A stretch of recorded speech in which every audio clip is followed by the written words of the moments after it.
আমি আপনার আপনার আপনি যে আপনার মাকে নিয়ে আমি দেখতে আসছিলেন না, আমি ওই মেয়েটাই। ও আচ্ছা আচ্ছা, নাম্বার কিভাবে পাইছেন? আপনার বোন থেকে নিছি। আপনার বুদ্ধি আছে, বুদ্ধিমতী।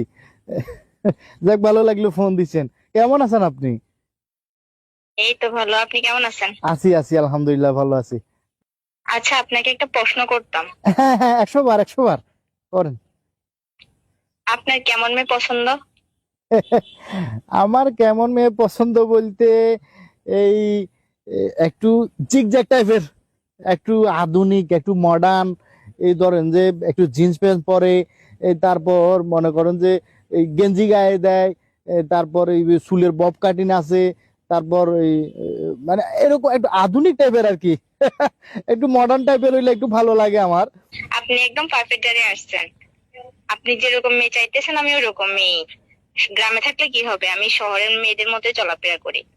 আর আমার টিকটকে 1 মিলিয়ন ফলোয়ার্স আছে। 1 মিলিয়ন? হ্যাঁ, 1 মিলিয়ন। আচ্ছা আচ্ছা। আমি তো জিন্স প্যান্ট পরা ছাড়া কোথাও যাই না। আমি শহরের মেয়ের মতো গেঞ্জি গায়ে দিই। ও আচ্ছা আচ্ছা আচ্ছা। আমি যে লেভেলের স্টাইলিশ মেয়ে, যে আমার চুল লম্বা হইতে দিই না, সবসময় কেটে ছোটই রাখি, বব কাটিং রাখি। ও আচ্ছা আচ্ছা আচ্ছা। তাহলে এবার বলেন, আপনার কি আমাকে পছন্দ হয়েছে?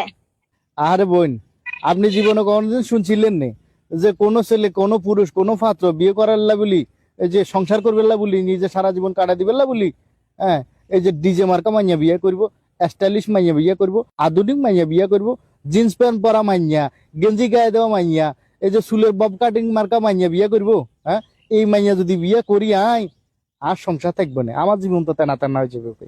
হ্যাঁ, আমার সব টাকা তো ফাল্লারে চলে যাইব।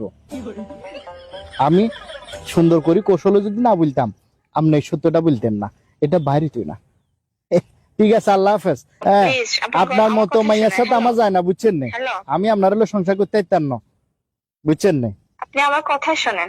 কথা শুনো লাগতো না, আপনার রাখেন ফোন।